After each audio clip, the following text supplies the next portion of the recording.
یہ چہرہ لے کر کے اٹھنے والے اٹھیں گے جنہوں نے دنیا میں نشہ کیا اور سچی توبہ نہیں کی، اللہ کی بارگاہ میں رجوع نہیں کیا، رب کی بارگاہ میں استغفار نہیں کیا۔ توبہ کے دروازے تو کھلے ہوئے۔ ہم لوگ مسلمان ہیں الحمدللہ، آخری نبی صلی اللہ علیہ وآلہ وسلم کے امتی ہیں، لیکن حضور اکرم صلی اللہ علیہ وآلہ وسلم کی باتوں پر جیسا اس امت کو یقین ہونا چاہیے ویسا یقین کم پایا جا رہا ہے۔ اس کی وجہ ہے کہ یقین کمزور ہونے کی وجہ سے ہم عمل کے معاملے میں بھی کمزور ہوتے جا رہے ہیں۔ اللہ کے رسول صلی اللہ علیہ وآلہ وسلم کی بات پر ہمیں کس طرح یقین ہونا چاہیے، کیسا یقین ہونا چاہیے؟ بزرگوں نے فرمایا ہمیں جتنا یقین اپنی ماں کا بیٹا ہونے پر ہے، اس سے زیادہ یقین اللہ کے رسول صلی اللہ علیہ وآلہ وسلم کی باتوں پر ہونا چاہیے۔ اور وہ اس کی بہترین مثال کس طریقے سے صحابہ اللہ کے رسول صلی اللہ علیہ وآلہ وسلم کی بات پر یقین کیا کرتے تھے۔ یاد رکھنا، جب تک کہ یہ امت اللہ و رسول کی باتوں پر سچے دل سے یقین کرنا نہیں سیکھتی، اس وقت تک عمل کا جذبہ پیدا ہو ہی نہیں سکتا، اس وقت تک دلوں میں خشیت ربانی پیدا ہو ہی نہیں سکتی۔ اللہ اکبر! کیا صحابہ کا یقین تھا! اللہ کے رسول علیہ الصلوۃ والتسلیم نے ایک دیہاتی سے گھوڑا خریدا، اور گھوڑا خریدنے کے بعد دیہاتی کی نیت خراب ہو گئی اور وہ اپنی بات سے مکر گیا۔ اللہ کے رسول علیہ الصلوۃ والتسلیم سے اس نے جھگڑا کرنا شروع کیا۔ اللہ کے رسول علیہ السلام فرماتے ہیں میں نے تم سے گھوڑا خریدا، وہ کہتا ہے میں نے آپ کو بیچا ہی نہیں۔ اب اللہ کے رسول علیہ السلام نے جب سودا کیا تھا اس وقت تو کوئی درمیان میں موجود نہیں تھا، یا تو بیچنے والا تھا یا تو حضور خریدنے والے تھے۔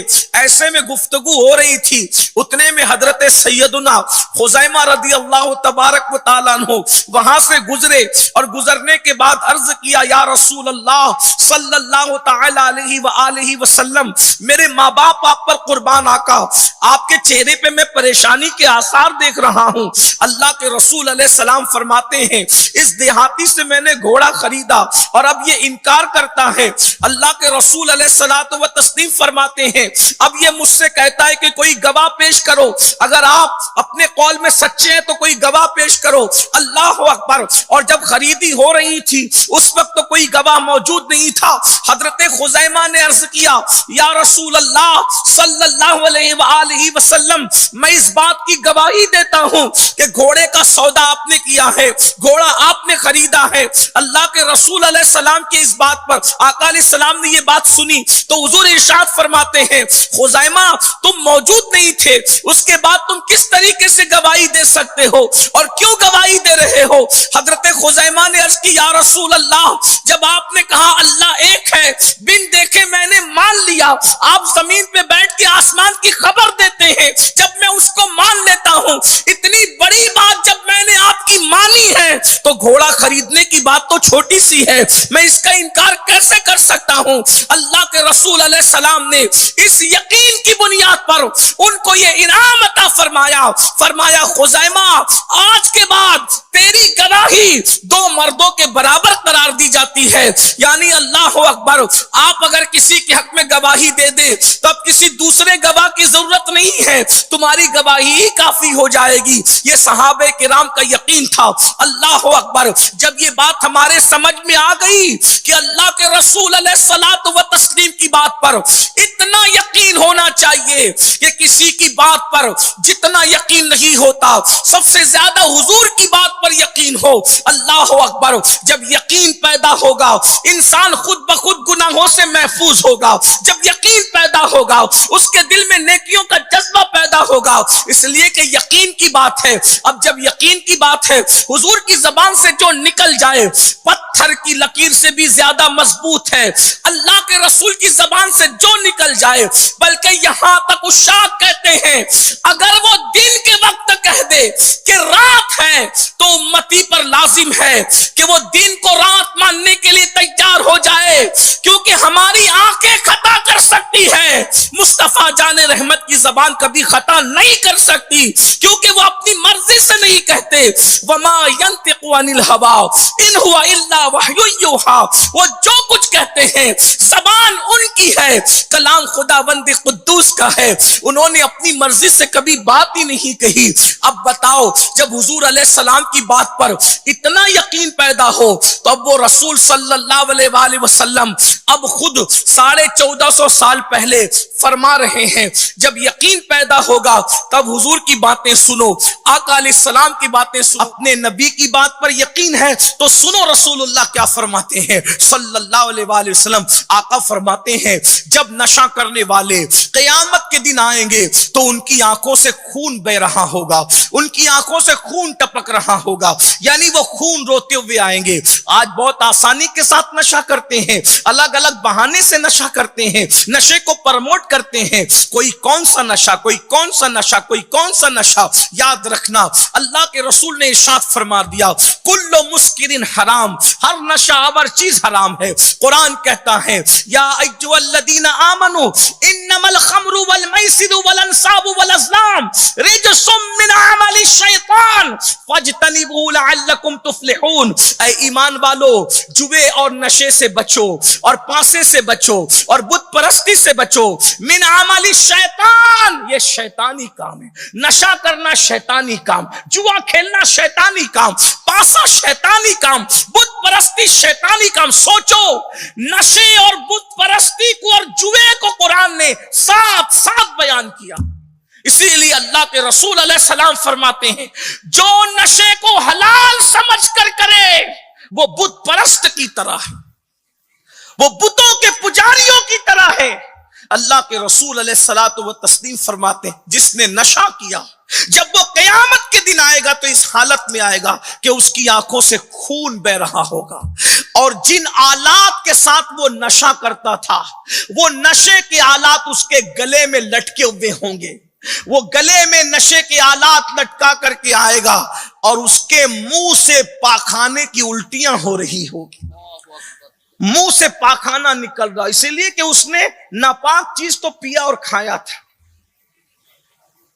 پیشاب جتنا نجس ہے، جتنا ناپاک پیشاب ہے اتنا ہی ناپاک تو شراب بھی ہے۔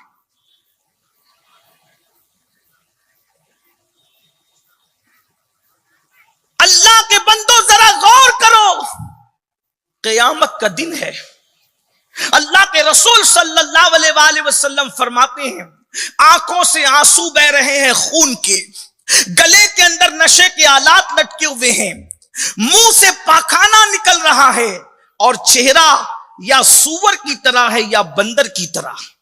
یہ چہرہ لے کر کے اٹھنے والے اٹھیں گے جنہوں نے دنیا میں نشہ کیا اور سچی توبہ نہیں کی، اللہ کی بارگاہ میں رجوع نہیں کیا، رب کی بارگاہ میں استغفار نہیں کیا۔ توبہ کے دروازے تو کھلے ہوئے، بار بار توبہ کی طرف بلایا جاتا ہے، کون آتا ہے؟ اللہ کے رسول صلی اللہ علیہ وآلہ وسلم ارشاد فرماتے ہیں پھر اس کے بعد جب اس حالت میں نشہ کرنے والے آئیں گے تو ان کا حال یہ ہوگا، میرے آقا صلی اللہ علیہ وآلہ وسلم ارشاد فرماتے ہیں اللہ اکبر، کہ جہنم کا داروغہ حضرت مالک ان کو جہنم کی آگ کی بنی ہوئی جوتیاں پہنائیں گے جنہوں نے دنیا میں نشہ کیا ہو، آگ کی جوتیاں۔ اللہ کے رسول نے جہنم کا منظر پہلے بیان کر دیا، جنت کی بہاریں بھی پہلے بیان کر دیا، میدان محشر کی کیفیت بھی پہلے بیان کر دیا۔ آگاہ ہو جاؤ، آگاہ ہو جاؤ، بچو، ان چیزوں سے بچو، اپنے آپ کو بچا لو۔ قرآن تو شفقتوں سے یہی کہہ رہا ہے قوا انفسکم واہلیکم نارا، اے ایمان والو اپنے آپ کو بھی جہنم سے بچا لو اور اپنے اہل و عیال کو بھی جہنم سے بچا لو۔ وہ جہنم وقودها الناس والحجارہ، جس کا ایندھن انسان اور پتھر ہے۔ اللہ کے رسول صلی اللہ علیہ وآلہ وسلم فرماتے نشہ کرنے والوں کو حضرت مالک جہنم کے داروغہ آگ کی بنی ہوئی جوتیاں پہنائیں گے۔ میرے آقا فرماتے ہیں جب نشہ کرنے والوں کو آگ کی جوتیاں پہنائی جائے گی تو ان کے سر میں ان کا دماغ کھولنے لگے گا، اور جب دماغ کھولے گا تو ناک کے ذریعے سے، کان کے ذریعے سے ان کا بھیجا بہ جائے گا۔ غور کیجئے، آج کل لوگ آسانی سے کہتے ہیں ٹینشن کی وجہ سے ہم نے نشہ کر لیا، ناکامی کی وجہ سے ہم نے نشہ کر لیا۔ ایک بات میں آپ کو عرض کروں، جس کو ہم ناکامی سمجھتے ہیں کوئی ضروری نہیں ہے کہ وہ ناکامی ہو۔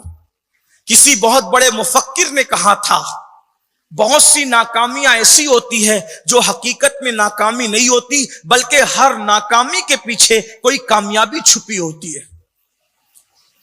انسان بہت ساری چیزوں کو ناکامی سمجھتا ہے لیکن وہ ناکامی نہیں ہوتی، وہ کامیابی ہوتی۔ بے شمار لوگ دنیا میں ایسے ہیں جو ناکام ہوئے ہیں لیکن بعد میں ان کو پتا چلا کہ یہ ناکامی نہیں تھی بلکہ یہ کامیابی تھی۔ بے شمار مثالیں ہیں، کتنی مثالیں دی جائیں۔